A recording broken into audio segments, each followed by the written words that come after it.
The following is a special presentation of Tony Kurre Radio.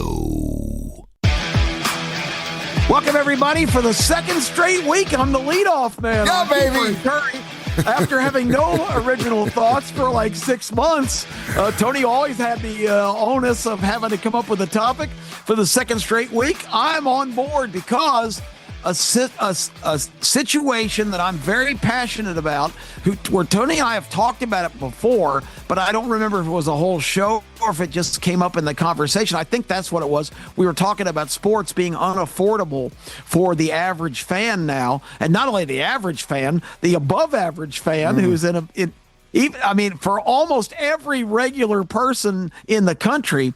But now today, Tony, there is a suit being brought by the Department of Justice, and the defendants are Live Nation, who you're very familiar with, and Ticketmaster, and the government is going after them under the auspice of violating the Sherman Act because they control right now 85% of ticket transactions in this country. They are accusing them of being a monopoly, and if they are successful in this prosecution and the court rules with them, Ticketmaster and Live Nation will be broken apart, and this nefarious situation, which we'll talk about here, and we mentioned it recently on the Starting Lineup, our television program, the average ticket, Tony, to the Super Bowl, or not the Super Bowl, to the national championship game in college football in Miami this year, the average price for a ticket to that game was $6,800. Ridiculous. I mean, it's just outrageous. And here's the dirty little secret that I harp on all the time, and I know you've heard me say it a million times. The real nefarious part of that is that if you go to a minor league baseball game and you buy tickets through one of these agencies, there's a 20% fee on that. But if you pay $25 to go to this game, that's a $5 fee. That sucks. If you pay $5,000 for a ticket to go to the national championship game, it's still a 20% fee. It doesn't cost them 1 penny more to process a $5,000 ticket or a $25 ticket. But to do the math, a $5,000 ticket with a 20% fee, that's another, that's ridiculous. $250. It's ridiculous. It's crazy. And what if you buy 4 of them? Oh my gosh. That's per ticket. That's not for the whole transaction. Yeah. I love this. I love this so much because I can go all the way back to 1991, 92. I remember spending 3 nights on the hard pavement outside a little place called the Magic Platter, which was a music store in Hoover. Was right down the street from Parisian, which was also a ticket. I think it was Ticketron, I think at the time. We used to sit in line, and you'd spend 3 or 4 days in line. There were only about 3 or 4 Ticketrons in town. Parisian, Magic Platter, you had to be licensed to be one of those. And then if you were first or second in line, you had a great shot at getting in the first 5 or 6 rows. And then, of course, the other way you get tickets is obviously through the phone, and you would just reel, and sometimes you got in. But if you were in line for 3 or 4 days, it was like Kentucky or North Carolina Duke. These kids that stand out lines for tickets, which I love. You are almost assured to get decent seats. There's just like a million different ways I want to go on this. First of all, it is a monopoly. You can make the argument like, okay, we got StubHub. There's a million of them out there, right? SeatGeek. And you're thinking to yourself, how in the world are these guys getting their tickets? They get control of every ticket. Exactly. So how is that possible? So let's say that Kip Keefer's playing a concert in Birmingham, Alabama at the Coca Amphitheater. It holds 9,000 people, and tickets go on sale through Ticketmaster. Now, Ticketmaster, of course, is in bed with Live Nation, and that was the beginning of this erroneous, outrageous monopoly they have, because Live Nation not only owns radio stations, but they also own the artists who play in those radio stations. They also own the venues where those artists play. So if you are not on the Live Nation ticket, then you're not even going to play Live Nation amphitheaters or venues, which means you're not getting your share of where you want to play. And so then you end up playing rinky-dinky places. And so they have a monopoly there too. Yeah. So you just mentioned this number, 85%? So I'm sitting there saying, wait a minute. Well, and I see this thing. Wait a minute, get last second tickets for 50% off. Yeah, bullshit. If you've ever tried to do that, and I will use this as an example, I went down to the AAC tournament this past weekend. My son was in town. I love basketball tournaments. I love live basketball anyway. UAB loses the first round. That's fine. We still went down and checked out the next two games. It was great to see Tulsa in South Florida. We got to see some great basketball down there. And tickets were $31. Okay. $31. It was lower bowl, so with the surcharge, it was $74. They charged me $14 for two tickets. The crazy thing is, it says we left the second round games on Saturday. The women's championship game was Saturday night at 8:00, and if you left the second round, they gave you a free ticket to see the women's championship game for the AAC. And I'm thinking to myself, wait a minute. Weren't they just selling these tickets for $65 2 days ago? And now they're giving away free tickets. I would have been so pissed if I paid for a national or a championship game in the AAC. So, yeah, a lot of people are going, wait a minute, I don't even know how to get tickets anymore. Listen, a lot of people say, well, what's the big deal? We live in a capitalistic society. Just because, you love national championship football doesn't mean you should be able to afford to go. I've never been to a Super Bowl. I understand that. I would love to be able to go to a Super Bowl at some point in my time. The point is, though, is when you see emails between two Live Nation employees saying, hey, watch this. I'm already charged this woman $250 to park. And they're laughing at us. That's the part that pisses me off. They got that to introduce as evidence. Between two managers, these aren't like the people, in the And they're still working there. And the one guy, to your point, said, somebody had bought like 4 tickets and spent $17,000 or whatever, and I think to either the national championship or the Super Bowl, and he said, I just had somebody. It started off. Can you believe how stupid people are? They just spent $18,000. He said, you know what? Gouge, baby, gouge. Gouge, baby, that's how we roll. And you got evidence from Live Nation and Ticketmaster executives, crowing about and bragging about how stupid the patrons are. They're not stupid. There's just certain games that you just are willing to pay any price. That's why we saw the tickets go crazy in that Indiana-Miami game, because Indiana had never been anywhere near this status. Yeah. So there were people in Indiana that have waited their whole lifetime. They would have paid any price, but it's just absolutely criminal that you have an enterprise getting away with being able to gouge people. You saw Standard Oil get broken up in the early parts of the 1900s because they controlled completely. Not only did they own and refine every drop of gasoline in the country, they owned every major distributor. The Standard Oil Company had every gas station. You had the telephone company, invented, of course, the telephone by Alexander Graham Bell. It was Bell Telephone all of our childhood, but they absolutely controlled. There was no competition. Well, they knew that. They knew that. When Henry Ford ended up buying the giant rubber plant place down in, where was it, down in Dominican Republic, wherever, and he went down there. He's like, listen, I'm tired of paying for tires, right? So he decided to go ahead and buy this rubber plant farm. Brilliant idea. I mean, he's thinking outside. You push the envelope as far as you possibly can. Ticketmaster, Live Nation / SeatGeek, whatever, because they're all in bed together.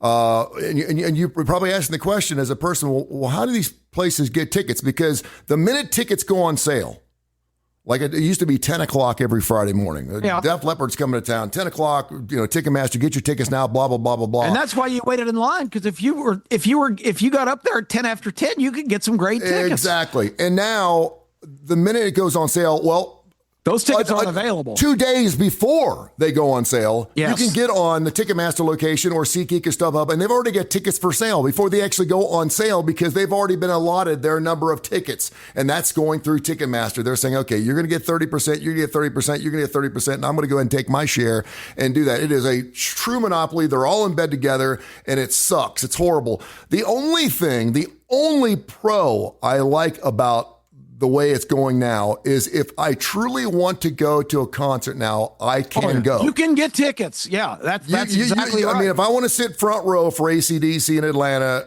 in August, I can get front row tickets. I will find tickets. Now, the way we used to do it, once the show was sold out, you had to go down. You went down to the venue, and there'd be some big black guy named Otis, and he'd be standing on the street corner, and he'd have his hands up. I got two. And my son always said, "Wait a minute, why is he asking to buy some tickets when he's already got two in his hand, Dad?" And I said, "Well, it's because he's buying two, and then he's selling two to someone else." I said, "He's got a pocket full of tickets, but he's wanting to buy tickets cheap, and he's wanting to sell them upsell." And we all had our own guys. It was like drug dealers. We all had our own scalper guy. There was a guy in Tuscaloosa that I used to go through all the time. A great scalper guy would always take care of me and the son. We used to be able to go see an Alabama Florida game for $40 a ticket. It was great. Now that's an impossibility. So I hope. And listen, I've got lots of friends of mine that used to work for New Era and they work for Live Nation. They know what they're getting themselves into. That's why they will no longer do shows with me or do anything on the air. And I love these people. I've known them for 30, 40 years. But this is something that's got to stop. And listen, the people that are really getting drudged through this are the artists themselves. And I know there's been several situations where you can buy a ticket and you're the only one that's allowed to use the ticket that you buy. In other words, you can't put it on a resale value. I am so glad you said that. Yeah. I bought tickets for a friend of mine. I got some connections in Las Vegas. This blew my mind last year. It was some artist I'd never heard of, but she was going to be in Las Vegas that weekend with her brother and sister because the one sister lives in Henderson, right outside of Vegas. They wanted to go to a show at the Westgate, which used to be the Las Vegas Hilton. I had Clayt go in and buy the tickets. Well, actually, the way that worked was we actually got on some kind of preferred list that the casino itself had a group of tickets, and we were able to buy those through one of these agencies. I don't remember which one it was. It was SeatGeek or one of them, or it may have been Traditional Ticketmaster. Bottom line was they would not let me transfer those tickets to my friend. I had to go, Tony, with my phone to the show that night. I happened to be in Vegas, but I had to walk in line with them and have them scan my phone so they could go to the show. I mean, that's ridiculous. I bought the tickets. I own the tickets. I should be able to give them to whoever I want, but they've got all these restrictions and all this BS going on. And that's another big factor now. What you described, going to games and hustling tickets for cardboard. They were in your pocket. They were in your hand. Now it's all electronic. There's no such thing.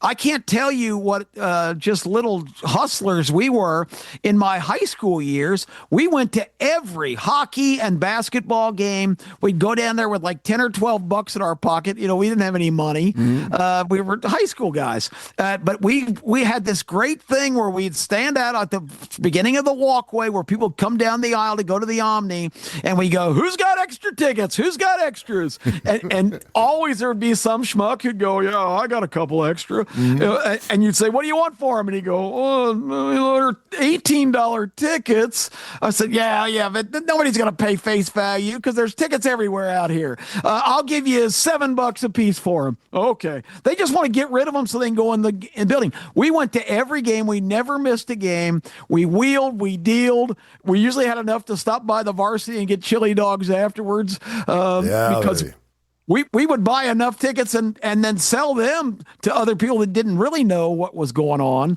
So we'd buy 2 tickets for $14 and sell them to the next guy that comes along for $25. But that was just good old American commerce. You can't do that anymore. You can't hustle tickets anymore. No, the thing that's crazy too is I went to Publix yesterday.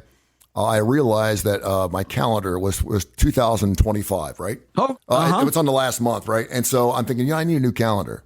So I go to Publix yesterday, and I don't need any special calendar. I usually get one free from church, but I saw the calendars, and I got a calendar. It was $14.99. It was pictures of doggy puppies or something like that, puppy dogs. Yeah, I thought my daughter would like it, right? So I go through the line. I'm like, wait a minute. This is on sale, right? And she said, it's $14.99. I said, I'm going to get a special deal on this, right? She goes, no, why should you? I said, it's March 16th. I'm only paying for 8.5 months. Yeah. out of the year. And she said, well, I'm sorry. And I said, well, this calendar's obsolete. It's no good anymore.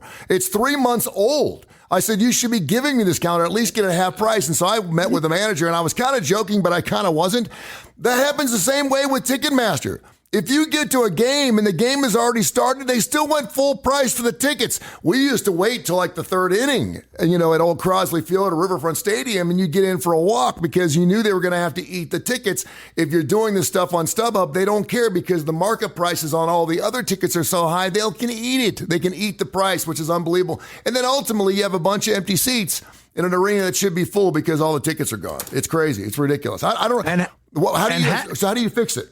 I don't know, because we found out the hard way last year at a Las Vegas Golden Knights game. Hackers have also become part of the equation because we bought tickets from a reputable brand out there, from a regular ticket dealer, and they never were delivered. And Clay kept checking. My son kept checking every half hour. They'd say, oh, we're looking into it. We'll find out what happened. They finally admit, when the game has already started, they finally admit, well, these weren't legitimate tickets. I don't know how they got on our site. They gave them their money back, but somebody had hacked their way in there and completed this fake transaction right under the noses of one of these ticket brokers. So it's just fraught with peril until you have those on your phone. I mean, you don't feel secure about it. Even then, you don't feel. Then you worry. You don't know what you got.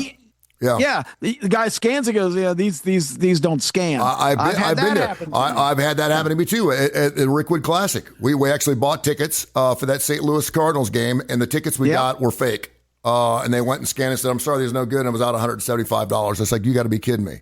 Oh my gosh. Yeah, that is another one of the situations where, and I'll be honest with you, I used to love having the ticket stubs, man. I used to collect all my ticket stubs. I've got a great collection of ticket stubs. That should be a business. Kipper and Tony should start a business where you can actually buy the tickets that you actually buy for all these different events in hard copy or something, or getting them at the front. I pay another $5 for the ticket. Maybe that should be the surcharge. You actually get the ticket in your hand. It was funny because when we walked out of the AAC Saturday, they said, would you like to come back for the women's championship game? They were letting people leave and come back. They weren't letting you do that between games 3 and 4. You had to stay the entire time, and the tickets you had were good for both sessions. And so I walked out, and as soon as I walked out, I said, I got two for the ladies tonight. And of course, the tickets were free, and my son started laughing, but he held on to the tickets just because it was kind of cool. I said, you don't know if this is going to be a 6 or 7 overtime game, and you can sit there and say, listen, I had tickets for that women's game back in 2026 at the BJCC. The ultimate thing is, and I know how much you love seeing concerts. I love seeing concerts too. I've been really, really blessed, and I will never complain, but I've seen more free concerts than most people ever see in their life. Oh, yeah, absolutely. So I was super blessed. I never paid for any tickets, even when I wasn't doing the radio thing. I always knew somebody that could get me backstage or whatever. And so I've been super blessed. So I will never complain. But that being said, like the AC/DC concert coming up in August, I want to go. I want to take my son, and this is just a very special moment for me because he's never seen a classic rock concert, and they're wanting $650 of tickets. And it shouldn't be the point where you have to figure out how you're going to pay for your tickets. Or, the other thing is, they have flex pay now. Seriously, flex pay for concert tickets. What are we doing? What are we doing? What do we do? When you can finance your tickets now in 4 easy payments of $225 a pop. And I'm sure there's no interest fee tacked on with that. No, and I'm like, what are we doing? So now it's going to take me 4 or 5 months to pay for a pair of concert tickets.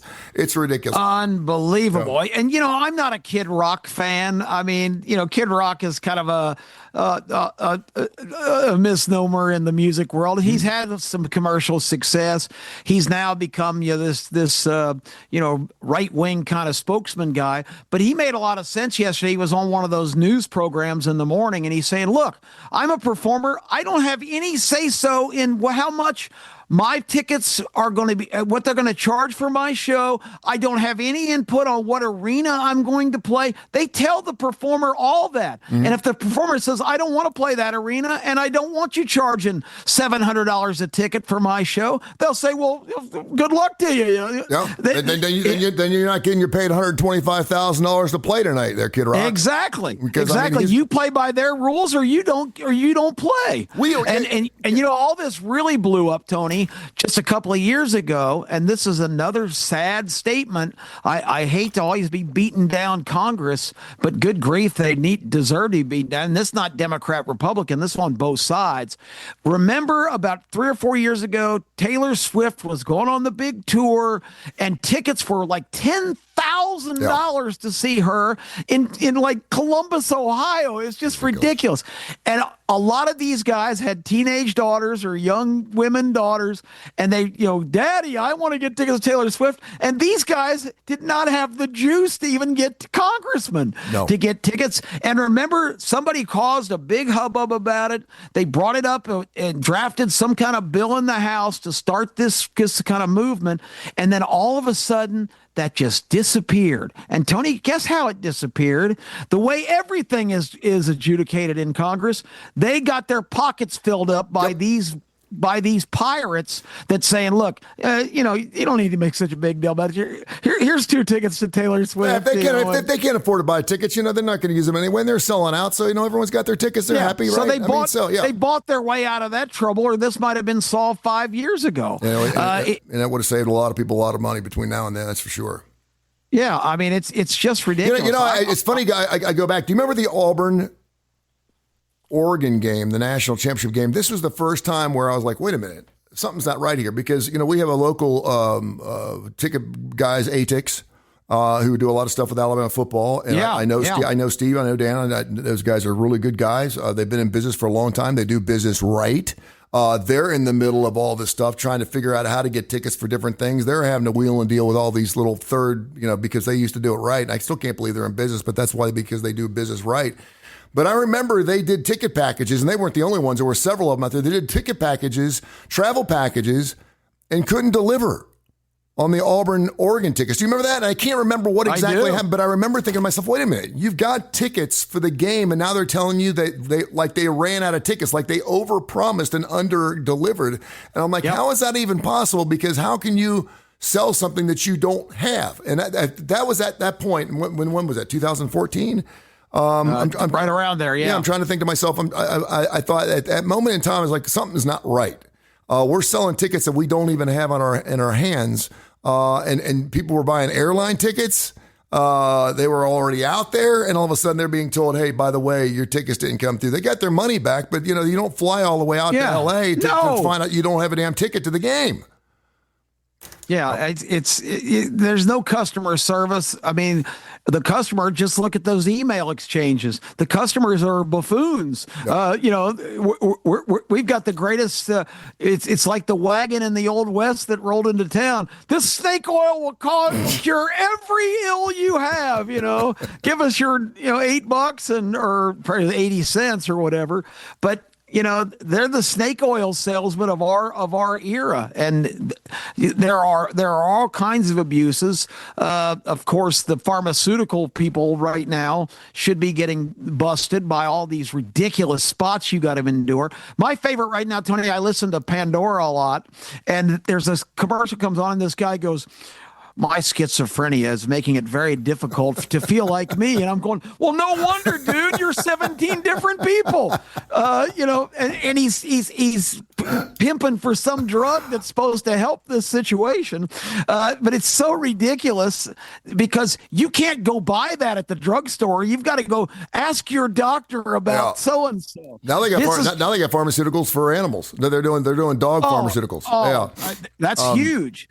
So, really there's so much of this scam crap going on in the country right now.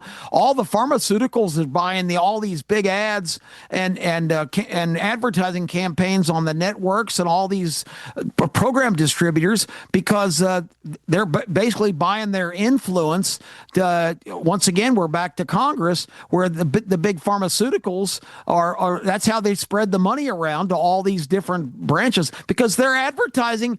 50, 60, or 75% of it is disclaimers about what it's going to do to you. Oh my gosh! The weight loss thing has been the biggest scam in the world. Oh, I know people that were willing to pay $1,200 right off the bat. I'm like, if you just wait a few months, it's going to end up being like $25. It'll come out. There's going to be generics. There's going to be 1 million of them because right now there's like 16,000 different ways for ED now. There used to be now, I know. And it's all marketing. I'm watching these Blue Chew commercials. I'm thinking to myself, wow, I could actually get the woman if I eat. This is different than Cialis. This is different than Viagra. This is Blue Chew. This is. I'm like, seriously, it's the same exact thing, and you're getting enough for 88 cents a piece. So it is. Yeah. I hope we change it to the point where we still get a chance to go see some great concerts because I really do, and that's why I do still. I mean, believe it or not, I like watching minor league baseball. I like watching the games.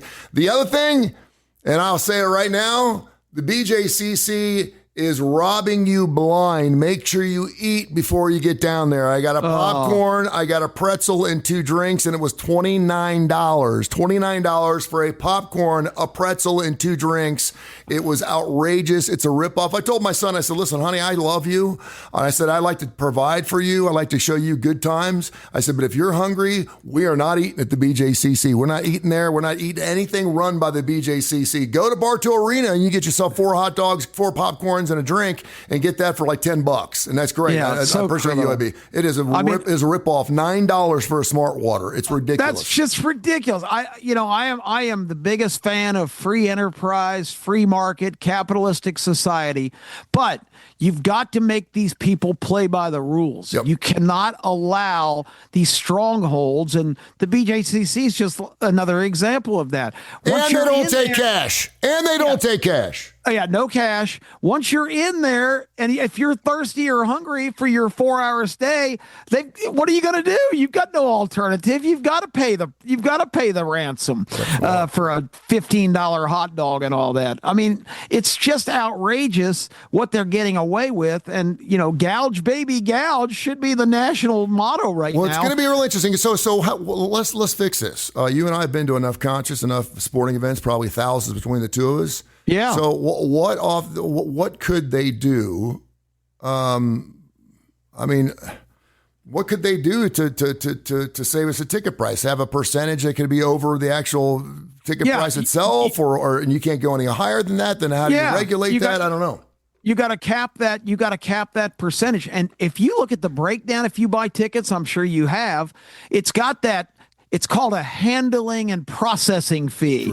That's the 20% BS. Yeah. Again, it doesn't cost them 5 cents more to process a $20 ticket than it does a $2,500 ticket, but the fee is based on the ticket price, which is just criminal. And then there's a whole list of other crap that is not even defined. $8.92, $14.15, tax, $29.18. I mean, it's just, they just pile it on.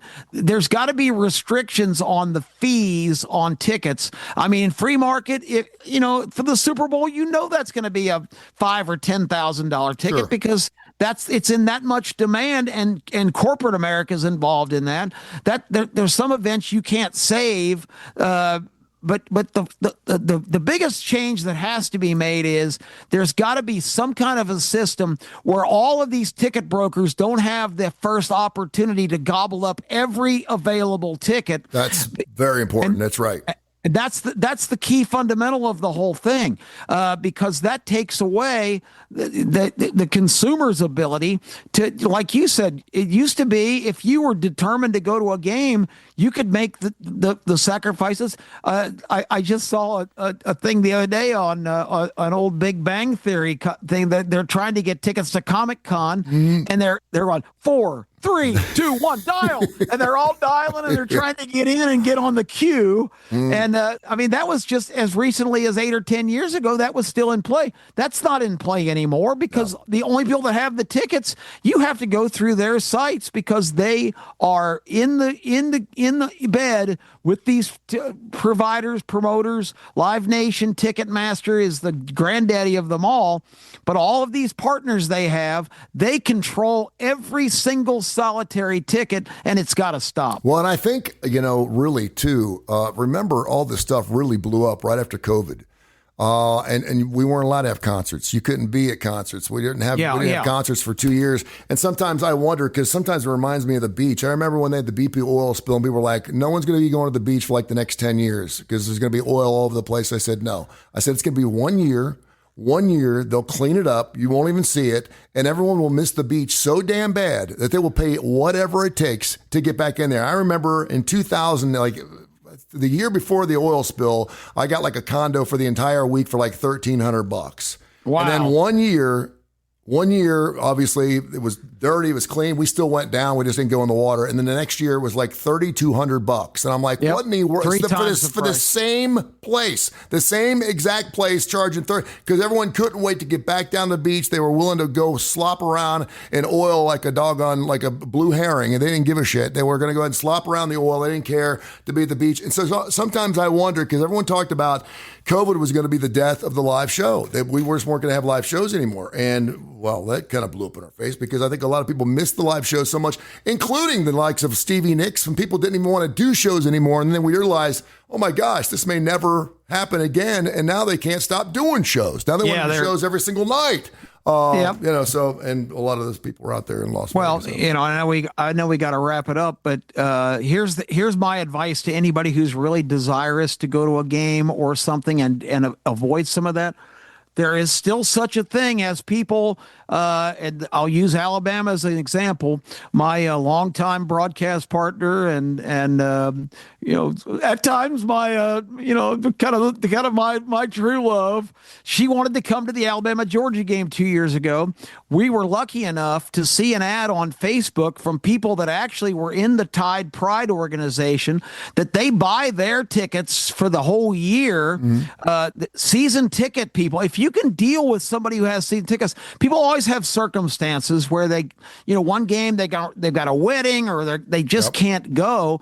We were able to buy 4 seats, great seats for the Alabama-Georgia game. I was able to. I said we. I bought. That's coming from Daddy. Yeah. I bought 4 tickets for Terry and myself, and for Clayton, his girlfriend Brooke, and we had great seats. We had access to the food thing, which was a big buffet for Tide Pride members and all that. There was no fees. It was $4,000, which seemed outrageous, but in the scheme of things, if I'd have tried to buy tickets through StubHub or one of those, a $4,000 ticket right away, that's an $800 tack on per ticket. So 4 tickets for that, $5,200 each. Do the math. I mean, it would have been just ridiculous. I can't believe I'm saying this, but I long for the scalper. Well, we always thought the scalper was a bum. We always thought he was a dirtbag. He was worse than a drug dealer, dude. I mean, the scalper, and they used to bust scalpers sometimes. Remember they used to bust scalpers? I mean, you had to be really careful with a scalper. Now it's like, give me a break. There was an old policeman in Atlanta who wore like a fur hat. We called him the Cossack, and he would like wander around. He was eyeballing us a lot of times because he thought we were hustling tickets, but we weren't trying to scalp them, but the scalper always was in danger of being arrested because it's illegal to do that, to demand above face value prices. The scalper was the man. If you had a good scalper, you had a good guy. Yeah, but that was America. That was free enterprise and free market because the scalper's pricing was based on supply and demand. Yep. The scalper could every one of these ticket places are scalpers now. They're just doing it legally. Or well, you got down to like 5 minutes before first pitch or 5 minutes before face-off, and the scalper's got a handful of tickets. All of a sudden, that price went way down. Yeah, he's wanting to move them then. So at least that was based on free enterprise and free markets. This is a monopoly. This is a disgrace. This is not free anything. This is gouge, baby, gouge, and it needs to stop. Two great shows on Tony Curre Radio, the Keefer and Kurre Show. And of course, right before this, it was Need to Know. Check it out. They're available on every major podcast. We're available everywhere on every major podcast platform. Check it out. And of course, you can also see Kip and myself along with our cast of idiots every Saturday morning, 10:30, 11 o'clock on ABC 3340. We'll get after it as we get ready for March Madness, baby. This election Sunday came out. I cannot wait. It's going to be a fantastic week, and I will see you this weekend, my friend. I'm already mad in March, Tony, because it's glaringly apparent that the conference tournaments mean absolutely nothing. Yes. Everybody is on the same line that Joe Lunardi had them on when those started. It doesn't matter if you get eliminated in the first game or you win the championship. It means nothing. It's a cash grab. That's my next rant. Even Miami, Stay tuned. Even Miami of Ohio got in. Good grief. Arkansas wins the freaking SEC tournament, and they were projected as a 4 seed. Guess what? They're a 4 seed. It means absolutely nothing. I'll see you this weekend, man. All right. Look forward to it. This has been a special presentation of Tony Curre Radio.